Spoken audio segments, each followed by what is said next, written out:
At least 13 lives have been lost in the storm and there are 70,000 more at risk should a dam in the western part of the island break. I don't have all the details. My action has been to order an evacuation. I'd rather be wrong on that front than doing nothing and having it fail and costing people's lives, he said. Rossello added that he's made contact with all the municipalities within Puerto Rico and has established runners to go to those areas where we don't have telecoms or radio so that we can get information. We've established routes so that we can deliver food, water, diesel so that things can keep on moving.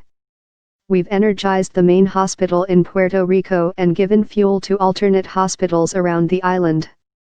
We've opened the ports to get more resources, he said. Many residents have been unable to get in touch with their families outside of Puerto Rico and within, as nearly 95% of wireless cell service is currently out of service, according to the island's Federal Communications Commission.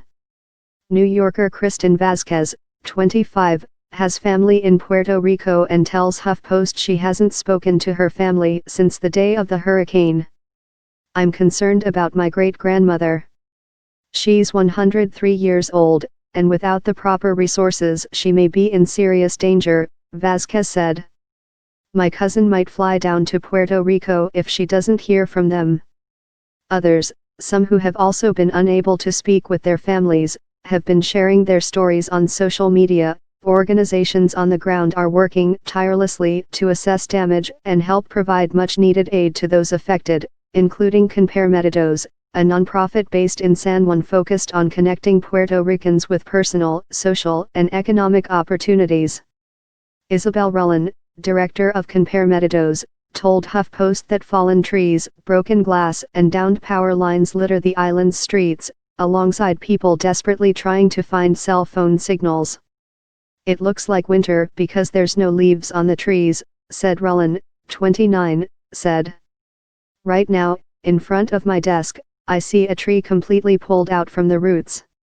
6-hour lines have formed at some gas stations around San Juan, where people are desperate to fill up their tanks, Rullan said. Drinking water is scarce, too. We don't have water in the office and there are no supermarkets around us, Rullan, 29, said. This is no joke. Someone is going to have to go get water. Still, Rullan said she's been overwhelmed by the outpouring of support and interest from those on the U.S. mainland reaching out to her organization in hopes of helping. People are just so grateful to be alive, she said. We're working as a community.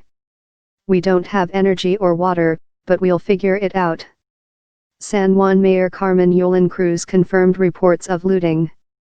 There is horror in the streets, Cruz said in an interview with the Washington Post published Monday. There is no electricity anywhere in Puerto Rico. People are actually becoming prisoners in their own homes. Puerto Rico has suffered a major blow to its agricultural industry as well. More than 80% of the island's crops have been destroyed by the historic storm, reported the New York Times.